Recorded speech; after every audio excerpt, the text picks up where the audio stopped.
and the goal is to bring you your next favorite band.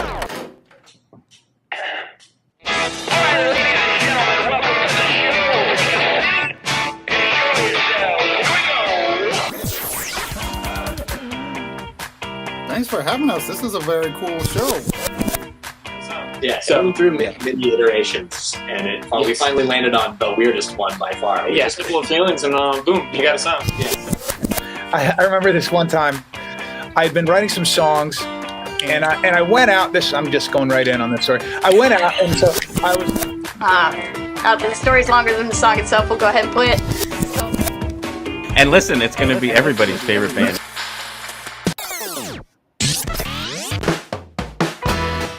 Welcome to your next favorite band. That's both the show title and our promise to you. We here at Stereophilia Studio are tireless in our pursuit of finding incredible, genre-defiant artists who are either a hot up-and-coming band or a group that has been delivering for years but have flown under the radar. Tonight, live from McCarthy's Red Stag pub, Fig for a Kiss.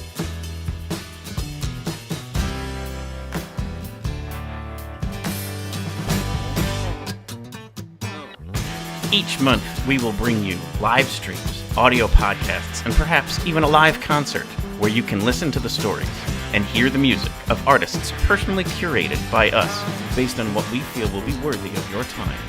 Be sure to subscribe and tune in to each episode because the possibilities are endless and you never know who will be your next favorite band.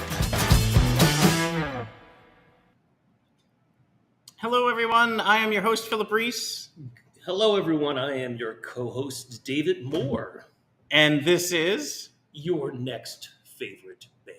And your next favorite Irish pub. I mean, it's a good combo, right? It's a good place to see a band. Yes. And no one knows yet, but how perfect it aligns with our guests for tonight. They don't see them over here. Right. We forgot that there's a curtain, and there's no sounds at all coming from that side of the room at all at this point in time. They're in an invisible box. So yes, today we are going to interview Fig for a Kiss, and we are on site at a perfect locale for that. We interviewed Neville Gardner earlier to just simply chat about the location, some things they've got coming up, and just simply appreciate the fact that we were able to record here. So here is our interview earlier with Neville Gardner, owner and founder of McCarthy's Red Stag Pub. So we are here with Neville Gardner, owner, founder, McCarthy's Red Stag Pub. How are you? I'm good, thanks. How's yourself? Fantastic. Thank you so much for letting us record at your fine establishment. Sure. Yeah, my pleasure. Yeah. I mean, so we have Fig for a Kiss, our guests, for this week's episode downstairs. They're actually performing a little bit for your... That's a nice bonus on a Sunday afternoon for right? us. Your patrons downstairs. But then they'll be up here for us to be able to interview them. But sure. We definitely wanted to spend a moment to, like I said, share some gratitude for the ability to record here. I mean, a perfect match, their music with your establishment. And then the Slainté Festival that's coming up basically St. Patrick's Day weekend. Yeah, 3 weeks. But before we get to promoting that, I did want to be able to give us a chance to share your story because I think it's fantastic. If we go all the way back, you grew up in a town called Lambeg outside of Belfast. Yeah, Northern Ireland. And from what I understood, basically, even though your parents came through a difficult time, there was always food on the table. Oh, yeah. There was always music being sung. And so I just thought it would be nice to honor that because that's kind of what inspires you here in the States. Yep, for sure. Poor family, first kid to go to grammar school, first kid to go to university. Studied civil engineering, played hockey for Ireland. Right. Came to America with a hockey team, met a girl, and moved here. I think that's a fantastic story, too. So, the States would call it field hockey. Yeah. Right. But it's a internationally very, strong sport. Yeah, it's an Olympic sport. Yeah. Actually, for men and women, probably a stronger sport for men in the rest of the world than in America. For certainly. Yeah. And then, I think that's a great part of it is you were in Toronto, if I understand it right. And you met her, and she was a goalkeeper herself. She was a goalkeeper, with the ladies' team from the Lehigh Valley. Yeah. And then that's what leads you to move your life here. Yep. So moved here, worked in civil engineering for a while, My dad got very sick back in Northern Ireland, Mm-hmm. and I needed to be able to go back and forward. So I started Donegal Square. Yep. So Donegal Square, the store was first. Right. It Got came 1985. Got it. So 37 years Yep. this year, crazy. And then, after a few years, got out of engineering and focused all my energy on Donegal Square. Yep. Got involved with starting Celtic Classic Festival. That's very cool too. Yeah, most people are aware, obviously, Celtic Classic. You're a co-founder of that. Yep. That started back in 1987 or 88. Yep. And myself and a couple of other characters locally, Jim Foley from the AOAs, Bob Virgilio, an Italian dude who took a fancy to Irish music when he was in Ireland. That's fantastic. And then a couple of Scottish guys, pipers. Sure. So it all got started. Yeah. And then the initial restaurant was actually Granny McCarthy's tea shop, Correct. Right? Yep. And so talk to me about that. So that starts up. So really the whole part of getting involved with starting the festival, Celtic Classic Fest, made me think about traditional food and realized that, there wasn't a lot of people really doing traditional food. Mm-hmm. So I thought, I grew up, always had to cook for my parents, had to make dinner. So I thought, how hard can this be? Right. So started a food vending business, made our potato pancakes and sausage rolls and all that kind of stuff. And then, after doing that for 20 years, woke up one day and thought, maybe I should open a restaurant. So we'd actually, when we bought the building here and moved Donegal Square into this location, the idea of opening a tea room in the back came. So we started it, and it sort of grew from there. People loved the cuisine, they loved the atmosphere, but it was very hard to make any money at it. Sure. So fast forward a few years and decided to morph it into McCarthy's Red Stag pub. So Red Stag, coat of arms of the McCarthy family, more masculine. Back in medieval Ireland, a lot of people couldn't read, so if it was the bull's head, it was a picture of a bull's head. Right. So the idea of having a red stag, that's kind of how we got to that point. Yeah, and so one thing I will share is it's absolutely true. Like, it isn't just a pub. Like, this is, the food here is amazing. We eat here all the time. The scones, did they start at the tea shop? They did. Yeah. We pick up those scones for breakfast all the time. And then we actually have a tradition now for years that our Christmas morning breakfast is the Irish breakfast that you can buy as a takeaway. So more than just Donegal Square or McCarthy's to come in and either have dinner or drink a beer or have whiskey. The food is tremendous to be able to take home. So I kind of wanted to give a shout out to that. Yeah, that's nice to hear. Yeah. So we tried to recreate kind of a piece of home right here. The things that I grew up with, things that we've obviously added some things to it, but I think we've got a pretty interesting formula. And of course, it's an atmospheric experience. Totally is. Yeah, and you have those snugs downstairs that are like like they were imported from Ireland. No, right? we imported the design. Okay. We took them from the Crown in Belfast, which is one of my favorite hangouts, and. Local guy here, Jimmy Morrison.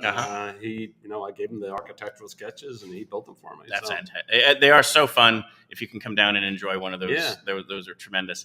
And one other thing I'll mention is obviously the whiskey selection is vast, but you also have whiskey ambassadors. Right. So these are people who are legitimately, as if most people know the term sommelier for wine. Yeah. These are people who have that same level of, training and evaluation, understanding of how to get the most out of a glass of whiskey, and for the whiskey. And then you even do something called whiskey school, where you can have 8 blind tastings paired with food, and it teaches you what your palate is looking for. It's the only time it's okay to get profiled. So I kind of wanted to mention all that because I think it's just awesome what we have here. This little I think Bethlehem is this jewel across the board, like of all these different things that are available, this being one of them. Sure. Well, and then so what sort of happened was the idea of doing a St. Patrick's Festival. Yes. We had done it ourselves here, done in the Ice House for a couple of years, and done it fairly successfully.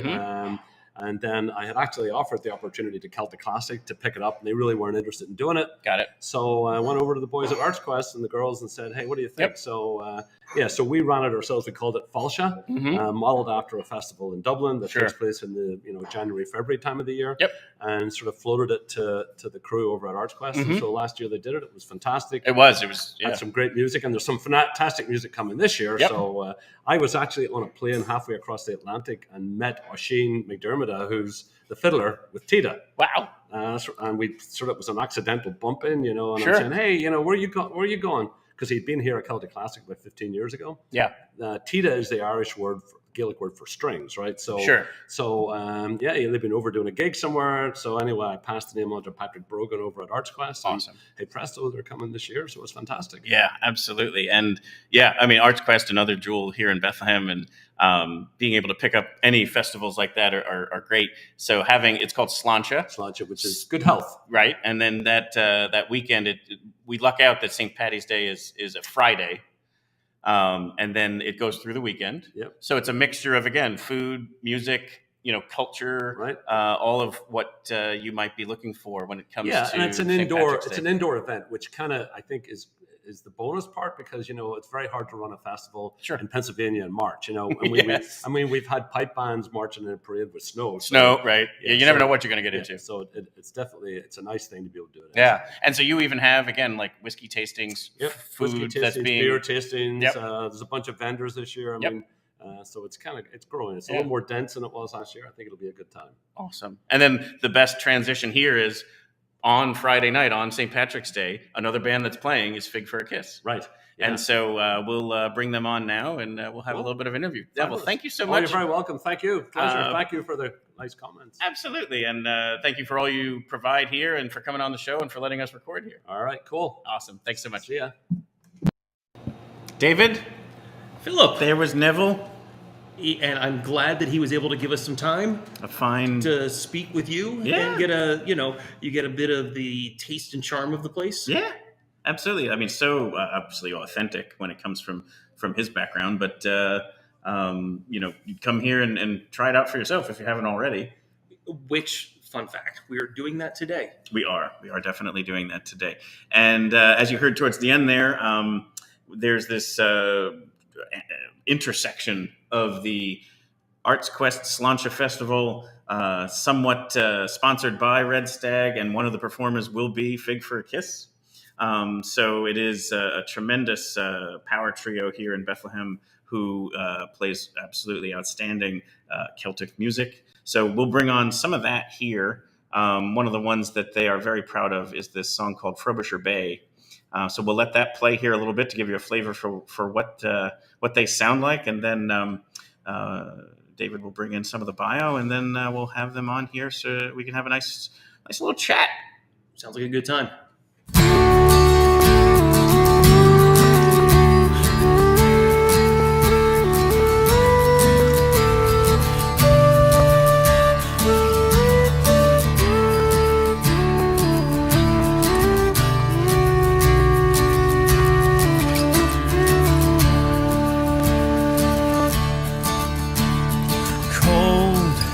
Is the Arctic Sea, far are your arms from me. Long will this winter be, frozen in Frobisher Bay, frozen in Frobisher Bay. Based out of the Lehigh Valley, Fig for a Kiss is an acoustic Irish folk band with a unique blend of Celtic and contemporary influences. Currently consisting of Seth Baliles on guitar and concertina, Addyson Teal on fiddle, and Lucas Mitsch on pipes, whistles, hurdy-gurdy, and etcetera. Named after a favorite traditional tune, they have released a self-titled EP in 2019, combining traditional songs with originals, and their latest single is this song, Frobisher Bay, released in the fall of 2022.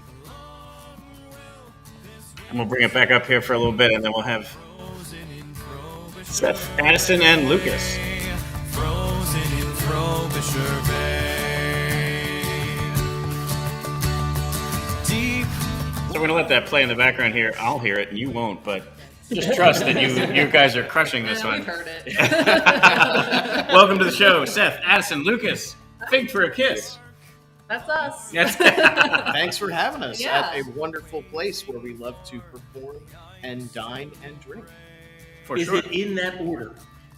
it's really any order. Yeah, it could be any order is great. Yeah, usually performing and the drinking happens at the same time. Yeah. So that sounds like appropriate Celtic music response. Yeah, Exactly. Any permutation of that order is acceptable. Yeah, Sure. I'm on board. Yeah, and you guys performed tonight somewhat pop-up style. Like you were kind enough to accept our invite to come on the show. Neville was kind enough to allow us to do it here, and you guys performed tonight. Wasn't even really scheduled, so the patrons got a free concert. And this song was, I believe, the second one you played tonight. Yep. And it is a tremendous song. You had shared a little bit about it. That a performer from way earlier, Music Fest. It's their song. Yeah, so there's a band from Canada called Tamarack, and they performed this song all over the world, I guess, on the tour, but one of those places was Music Fest. Sure. So several years ago, when we came and played it, it was a really unique experience to have a couple of attendees come up to us and say, hey, we've heard that song before. It was just about 30 years ago. It may be more. I don't know how long Music Fest has been going on. It'll be 40 years. 40 years. This year is 40. It could press more than 30 then. But that was very cool. And Music Fest is ripe for stuff like that, where there's always somebody who remembers something that went down. Hopefully, it was a good memory, but but that does not shock me at all that someone would have some sort of connection to that prior version from the original, and then you all doing a cover of it. That's tremendous. Yeah, great story. This is just this is one of those treats where it's like you guys, like when you guys play, when you were kind of warming up earlier and even playing downstairs, David and I just like look at each other and it's so good. Like it's just so tremendously tight and then enjoyable. Like it's just this it's those magical moments within Bethlehem where we have these amazing musicians and kind of no explanation. Like there's so many good musicians, bands and such, which is why a show like this kind of pops up out of nowhere, because we want to celebrate all of you all. So just right in the beginning, congratulations for just being great at what you do. Thank you. Thank you. That's very kind of you. Thank you. Yeah, and because it's one of those things where we always say this too, genre tends to swing people in a certain way. So when we're like, oh, we have a jazz musician on, we'll have some people like, I don't like jazz, or bluegrass, I don't like that, Celtic, and it's like, but then there's other people who love it.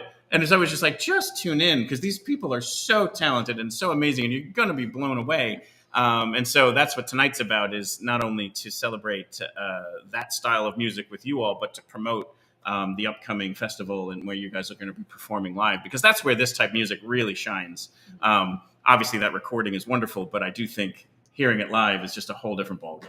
Oh yeah, the live interaction of Celtic music, you just feel it in your bones. I feel like that your heart matches the drum, and you just want to get up and dance. That's what a lot of times people get up and dance. They and do, and then you feed off of that, and then they feed. It's just this nice feedback loop of fun. So looking forward to all of that. But again, thanks for coming on, and we wanted to be able to help tell your story. So. Fig for a Kiss, if I understand it right, is actually the name of a classic Irish song. Yep. And then it also sounds like it's a phrase that's similar to like penny for your thoughts. Like it's kind of like a transaction. But something worth nothing versus something that's worth a lot. Like it's kind of where it comes from. And so I figured we'd spend a second there to kind of share that. I think it's a killer name. But where did it kind of all form, for you all? If I understand right, some met in college and some elsewhere. Yeah. So Casey McGinty, who's kind of our fourth member in absentia. We've called her, she's the young, if we're like Crosby, Stills, and Nash and young. So she joins in. She shows up on occasion. Yeah. You guys get over each other for a little bit, and then she shows up on occasion. Right. We'll leave. I'm hoping it doesn't also involve some of the other. No. Her, Lucas, and I all went to college together, and I didn't play Celtic music at the time, but Casey was basically, hey, you play guitar, come meet me, by the dining commons, and I'm gonna teach you how to play Celtic music. I'm like, okay, yeah. And pretty much from then on, I haven't played much else. And then Casey and I went to elementary, middle school, high school together. So we started playing. She met them. I got thrown in, and now we're just all friends who love to jam and make music. You guys played fiddle together even at that age Yeah, together? not well, but still Well, together. fair enough. But okay, that's awesome. Yeah, we used to come here. It feels really special to be here because there used to be sessions here, and just musicians could come play on like a Thursday night, and we'd come in middle school up here and be like, we are so cool, like come in a jam with all these cool adult, musicians. So it feels really cool to be back here playing. Go ahead. Seth, you mentioned you were not playing Celtic music prior to this. Right. What kind of music were you playing? I was playing everything from my dad's a pastor. I would play in church sometimes. I was in a metal band for a little while, playing metal guitar, which wasn't really my forte, as it turned out. But I enjoyed the music, so I was doing that. Just kind of did a bit of accompanying whenever someone needed someone. So what you're saying is you're playing the long game right now, and you're going to sneak in a Thin Lizzy song eventually. So the whole Celtic and rock thing comes together in one sort of like surprising moment where Jailbreaks gets tacked on the end of something. It's funny you mentioned that because Lucas and I really like bluegrass, and we constantly tell Seth we're going to sneak one in, and he's not going to know what happened. I think that's a fair trade, though. You sneak in a rock tune on the end of that one. So it's worth mentioning, Seth. We've talked about it before. I was also in a Celtic metal band, a different Celtic metal band. So I think as long as that's on the table in the future somewhere, I think we can make bluegrass and metal happen, or we combine it and just Blue metal. Cover all the bases there. So Seth, I saw that you actually bought your own guitar at 9. My first ever guitar I bought for $10 on eBay at age 9. And then primarily self-taught from there. Primarily, couple of hours with my dad who knows enough to get by. He taught me, and then I just kind of kept at it, except for like 1 year where I thought I could play drums. And a wayward year. And then if I understood it right, you are surrounded by guitars in that you work for Martin. I do. I work for Martin Guitar up in Nazareth, and have been there for 8 years now. So sure. And then if it's not guitars and music, it's also theater. You design special effects and that kind of stuff for local theaters. Special effects, sound effects, for stage combat, anything. Local theaters, when they know about me and are like, hey, we need your help. We need this thing. It's something we can't buy, or it's too expensive to buy, so we need something. We need you to fake it. Well, that is theater, right? Yeah. Make it look good. And then, if I understand it right, Addyson, you also started at 9, fiddling. Seems like the magical age here. And grew up competing. You kind of mentioned that it's Celtic Classic and Lions Festival and that kind of stuff, competing. Which I'm sure it just kind of again forms that whole kind of foundation for this style of music. Oh yeah, that was pretty much like I am a full Celtic fiddler. I played a little bit of Suzuki growing up, but my roots are definitely in the Celtic tradition. Sure. Yeah. And then Lucas started at 9 or something else? I started a little later. So I grew up with... You ruined the whole... Yeah, I did. I started at 8, actually. That's what I was kind of waiting for. So wait till you hear this story. Yeah. Actually in the womb. I started really young with music, growing up in church and listening to my mom play piano and organ. And then when I got the bagpipe bug, probably around 11. Like we all do. Right. We all went through like your drum phase. We all have a bagpipe. Right? One moment. And it's a fever dream. And all of a sudden you're in a pipe band. So I got started with that, and it was a springboard to Celtic music in general, and then really world music and seeing traditional music and instruments specifically, just as a massive interest that I have, seeing how that has continued. And this is the best way to be a part of that tradition, is to meet up with amazing folks like my bandmates and have opportunities to share that music, see people get excited, and carry that baton. Awesome.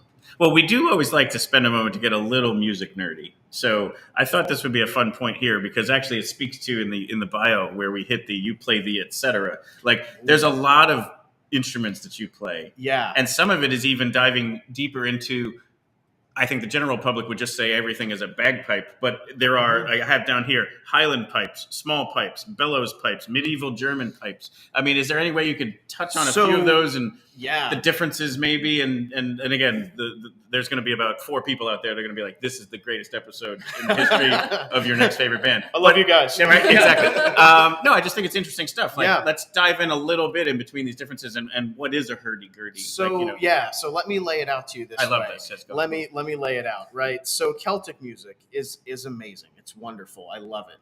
However, it's not just Scotland and Ireland. There are 7 Celtic nations, and all of them have their own musical traditions and their own instruments. So personally, when I hit the Celtic music, I was like, this is fascinating. I love it. I was in a traditional pipe band for years, wearing the kilt, playing. I still do it, play for weddings, for funerals, really what we think of in America as a bagpiper. Sure. But there are these larger traditions, specifically in France and in Spain, that they have their own types of bagpipes. They have their own repertoire. They have these groups that are made up of people of all ages who are carrying on this music and bringing it into fruition in whatever way that they've had in their childhood, but then also doing what they need to present it for the future. So if I can say the Celtic music was the springboard, and now it's just looking at all these traditions and just not having enough time, personally, to really dive as deep as I want to. But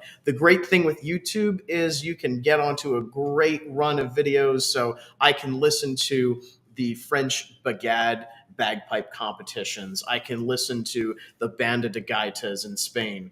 Long-term goal there is to go to Spain, go to France, check all this out at some point. And bring the Celtic metal rock. And bring the Celtic metal and show them this is Celtic blue metal. But we're America and we came to rock. That's right. School of Rock style. Yeah. But yeah, that's really what I would say, just looking at it very broadly. And I mean, Facebook is a great thing in the sense that I can keep up with all these musicians and instrument makers, right? Because at the core of this traditional music, it's this symbiotic relationship between the instrument builder, the person who plays the music, and then, you can say a composer or an arranger who kind of preserves that. And so you see this in all these different traditions. And that's what really gets me excited about seeing how this music is presented and performed and preserved. Yeah. And each different instrument seemed to look pretty wildly different. Like some had really long, huge pipes, and then others were tinier. Yeah. So you look at like the Highland bagpipes, everyone's seen those at a parade or a wedding or St. Patrick's Day.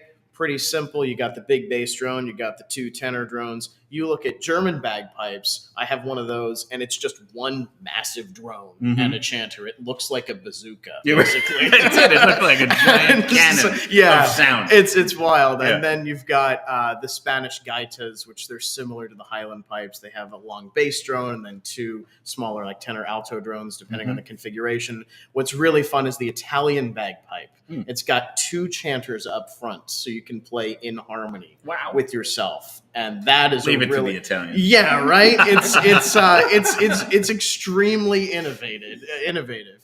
So it's something that I don't get to play all that often, but obviously love to talk about. Yeah, no, that's tremendous. To me, it was kind of like when I started looking at that, it would be. To call it all bagpipes would be to kind of like call all brass instruments like just horns. Like if you think about that, you have trumpet and saxophone and all those different types. Like that to me here was like it opened my mind up to the differences there. Cool. That's the goal. That's my dream, is for somebody to be like, hey, bagpipes are pretty cool. I saw one at a funeral once. Well, let me blow your mind and pull out 20 cases of different bagpipes. Let me be that person in your life. Watch this funeral. That's right. Bagpipers putting the fun back in funerals. And this might be out of date, but it said you hold a level 3 certificate in piping from the Piping and Drumming Qualifications Board. Yes. That sounds impressive. Thank you. I wanted to maybe, again, just give you a moment to talk about that. Yeah, I appreciate it. It's something that I had the opportunity to do when the National Piping Center of Scotland comes over to little old America. to teach us tunes, go over all this information, make sure we know what we're talking about. Basically like a seminar you go to. And instead of it being competition format where you just play a bunch of music, they actually assess you and formally test you on all of the theory knowledge and all of the different tune types. And you're presenting like a full body of music. Sure. So that's something that there is an equivalent in the States too, but for me, it was really exciting to do that with the folks from the National Piping Center in Scotland. And let me tell you what, those guys, they're at the top of their game, musicianship wise, competition wise. They're some of the nicest people I ever met. And that's really what prompted my development in piping, was getting to meet these amazing people who took the time and were extremely kind. And I just love to see that, in every musical discipline too, just that kind hand to get somebody started and moving along. Awesome. Yeah. Well, thank you for sharing all that. Sure. I hope that, again, that might be very helpful for some listeners and watchers of the show. And It's helpful for the co-host. So mission accomplished. Yeah, I mean, I have a Celtic background. I have a Scottish background, and bagpipes is one of those things that are part of that, but not that. And that is sort of like opening, as you said, it's the brass argument. Yeah. It's the open the book, and it's like, oh, there's a lot of parts. I mean, and I know there's a lot of like reeds and stuff that create the drones and the resonance and things like that, and the components of how the bags go together, and the way you have to deal with the bellows and all of that other stuff is just fascinating as far as how the instrument functions. Definitely. So yeah, absolutely. I remember thinking it was magical the first time I ever heard one. I was probably 7 or 8 or whatever, and because you're only blowing at certain points, but the sound never stops. I was like, how does he do that? Yes. And so like, you're just like blown away by this as it again has a magical quality to it. And again, when you listen to certain songs, like you talked about it hits your heart. Like this music for many people, me included, just kind of like opens you up and just, you go soaring into it. And so I was hoping to have you guys play and we can soar along with you all. Would you mind playing a few songs? Sure. What do you have in mind for us? We have a set of tunes we've been working on that's going to be on our upcoming album. Fun. That's right. You guys are going to be recording it. We are almost done, fingers crossed. So we've been in the studio a lot this summer, and then we just went back in a few weeks ago, get some more stuff down. So we're almost there. Hopefully we'll have an album out soon. Name TBD. So if people want to throw us some options, if you feel inspired, let us know. But this is the Trip to Pakistan set. So the first tune is called Trip to Pakistan. And then the second one is the Golden Stud, which she always wants to call the Golden Spud. Yep, it's not that. That's a good, you're going to have that with like McDonald's or something like that. The Golden Spud. Third tune is called Palmer's Gate. Yep. Awesome. Well, I'm going to move this a little bit towards the center here, and let's enjoy Fig for a Kiss. And we give props to Seth on this one because he found these 3 tunes and arranged them. So well done, sir.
So you're going to keep? You want to play the other ones?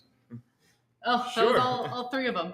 That was all of them. Yeah, that's fantastic. Yeah. Holy Yeah, smokes. that's kind of the way the music goes. Is when we say a set, it's usually a set of 3 tunes that just kind of all bleed into each other.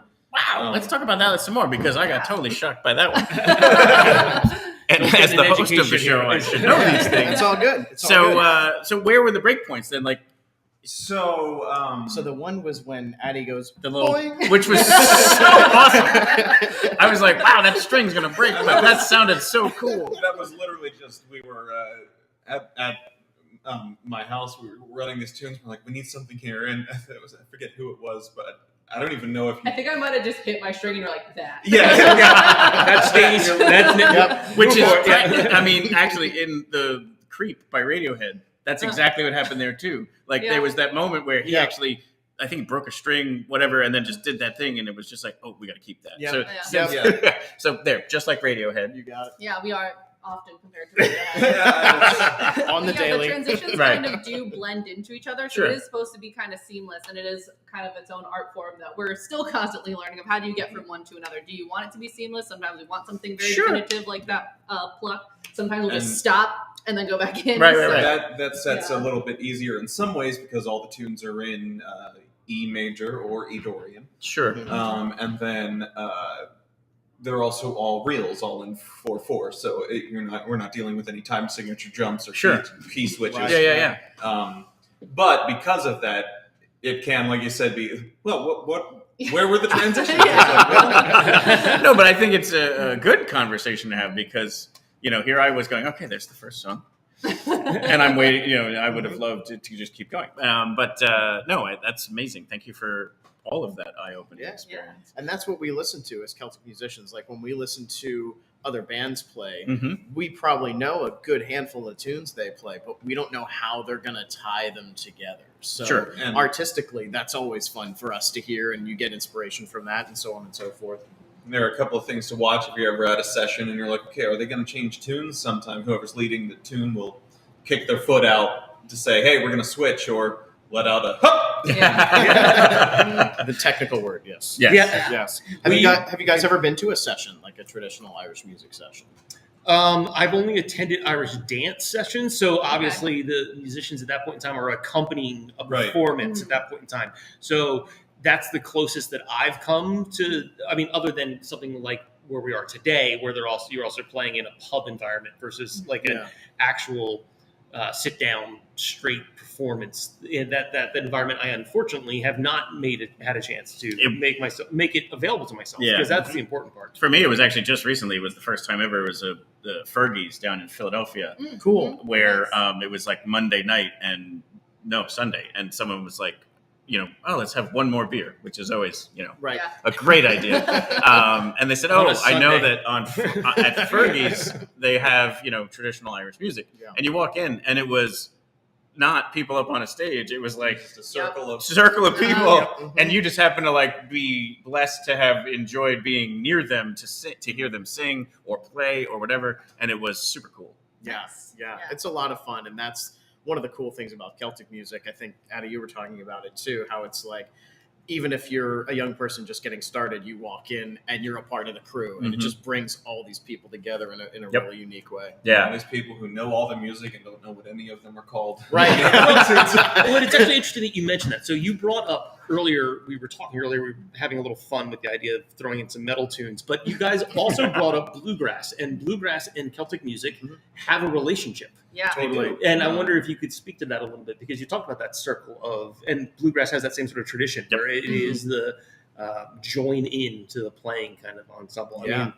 so that's a similar dynamic, right? And you have groups of old time and bluegrass players who do the same thing and get together, and Celtic players. Yeah, some of the tunes do bleed over. Like some of your most common bluegrass tunes were Celtic tunes that they changed up. Like Red Haired Boy is a pretty common one. It's also Little Beggar Man is or Jolly Beggarman. Beggarman. Yeah. And Red Haired Boy, it's worth mentioning there's another tune also with a theme of red. Campbell's Farewell to Red Castle. It's a Scottish tune. Campbell's Farewell to Red Gap is the Appalachian equivalent of that. That's awesome. You see cool crossovers of that. Yeah. every once in a while you hear bluegrass on Highland pipes, which is what was Old Blind Dogs do that. Sandy Boys. Sandy Boys. Sandy Boys. That's a great bluegrass tune as well. And they pull that out on the Highland pipes, which is just something you never think you're going to hear. And speaking of tune names, right? Celtic music has some weird tune names. And when we were downstairs, a gentleman approached us during a break and asked us, "Have you heard of this tune?" Expecting to hear, X Irish tune we all know. And he pulls out, the name of the tune is "Who Threw the Overalls in Miss McClancy's Chowder?" We were like, we don't know it, but we must learn. We're stopping everything we're doing right now. We just changed our band name. That's right. Well, album title and band name. Well, that actually comes back to something you were saying prior. So that's a song, obviously, with a title that's a bit eye-opening, and also sounds like the best password ever. Yes. But is well also said. You mentioned that Seth found these songs right before you felt it. So discovery of these tunes.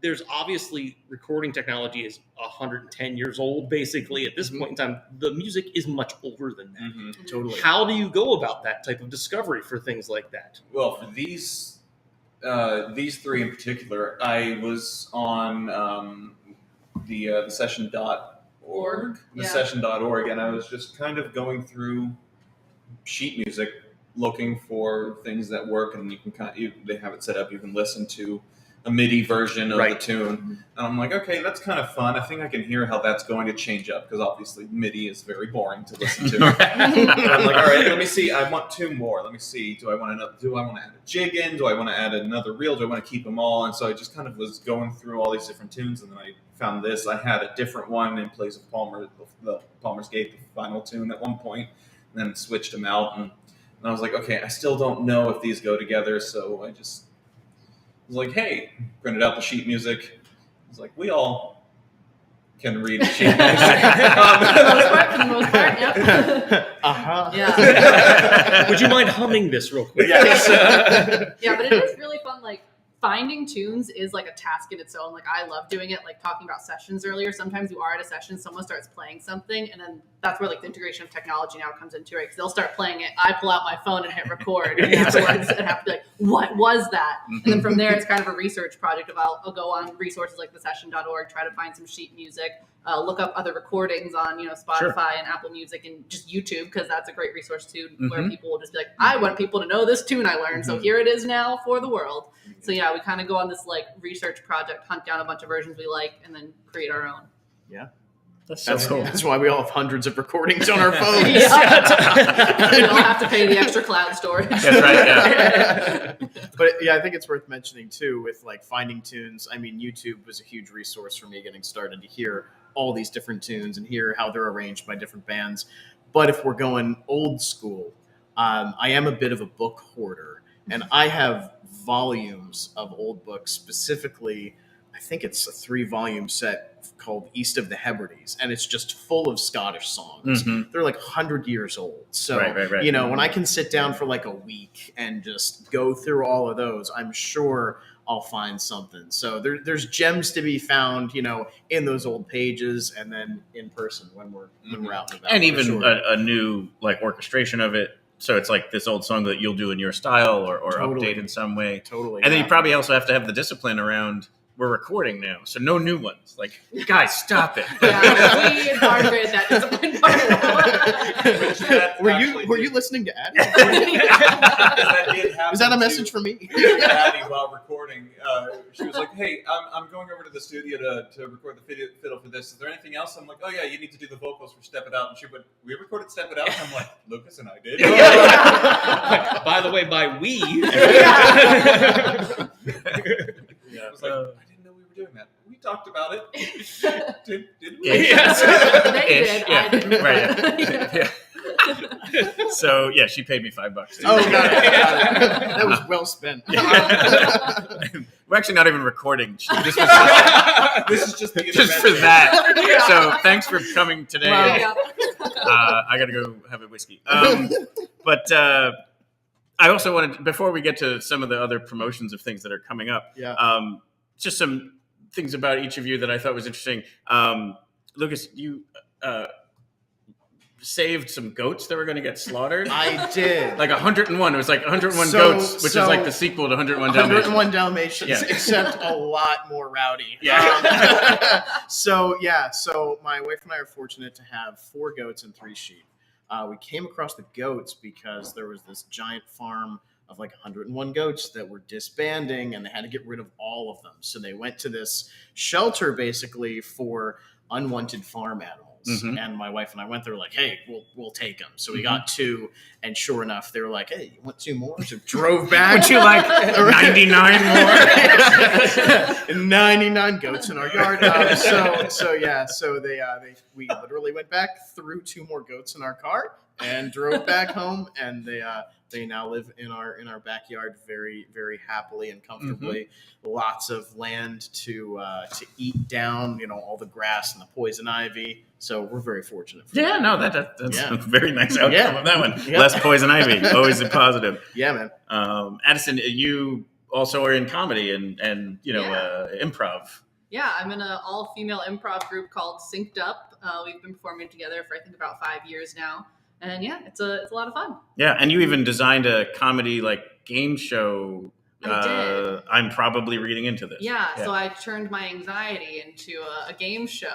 Probably very therapeutic. Yeah, very therapeutic. It's a fun show where we just give random pictures and phrases and make comedians make up their meaning on the spot. Awesome. Yeah. That's very cool. And a lot of that is available through Arts Quest as well. Yep. Mm-hmm. Yep. And Seth, I screwed up earlier. I was supposed to bring up the theater stuff now. So let's pretend we didn't bring that up before. And so you do prop work and special effects. I do prop work and special effects.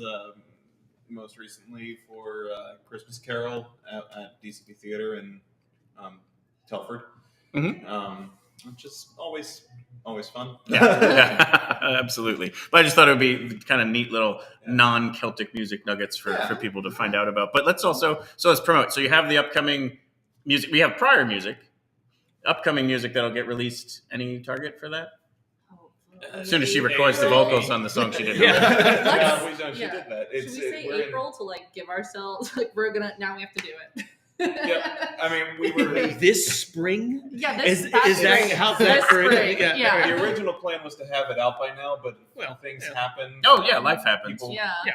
Different people got sick on alternating weeks. And we coordinated well on that. Yeah. But so you're close. It's going to come out shortly. Yeah. So people should be on the lookout for that. Yeah. And then, like we even talked about earlier, the live versions of all of this is going to just have such a different spirit to it. So the Slainté Festival, you guys perform on St. Patrick's Day. Day after. Oh, I thought it was, okay, sorry. Yep. So day after St. Patrick's Day. So the festival starts on Friday. Yes. Which is Thursday with a whiskey tasting. Yeah, there's a whiskey. Oh, so yeah. It starts on the 17th, which starts on St. Patrick's Day. Well, starts on the 16th, which is a Thursday with right, the whiskey tasting. That's the pregame. Yeah, that's the pregame. Pre-festival festival is on the 16th. Uh-huh. The official festival fest. dates are 17, 18, and 19. If that's correct. Just 18, not 19. Oh, I thought it went to Sunday as well. So I've messed it all up. We So let's really, try that again. our pre-show work on this one was stunning. Slainté, you'll see the whole schedule. Yeah, there we are. But yeah, so we will link to everything in the show notes. But you guys are performing, so then Saturday. Yes. Okay. And again, will be such a treat to be able to go down and kind of bathe in Celtic culture and heritage, and then enjoy the tremendous musicianship of Fig for a Kiss.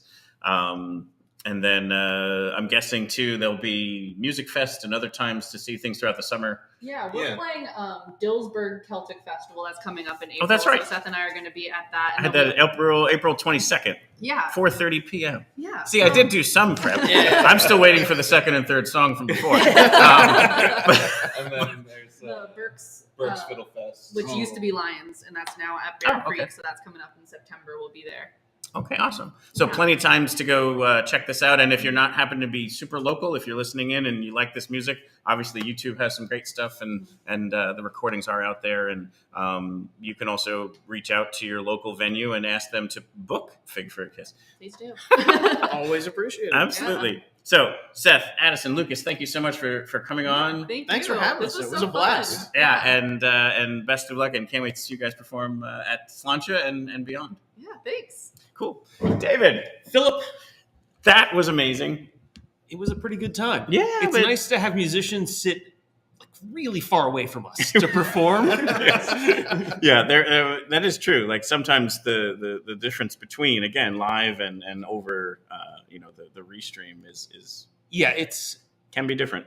It's lovely to have such talented musicians be in such proximity to be able to perform such great songs with us and to share their stories about how they got here, where they're going, what the goats are up to. And I'm still waiting for the Thin Lizzy song.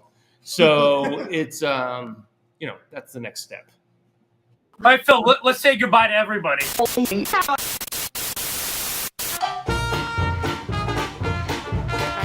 We hope you've enjoyed this episode of Your Next Favorite Band. We'd like to sincerely thank Seth, Addyson, and Lucas of Fig for a Kiss for sharing all of their stories. A tremendous group of reels there, and just all of the great stuff they've got coming up. Please definitely check out the new music they have coming out, as well as the Slainté Festival if you can get there.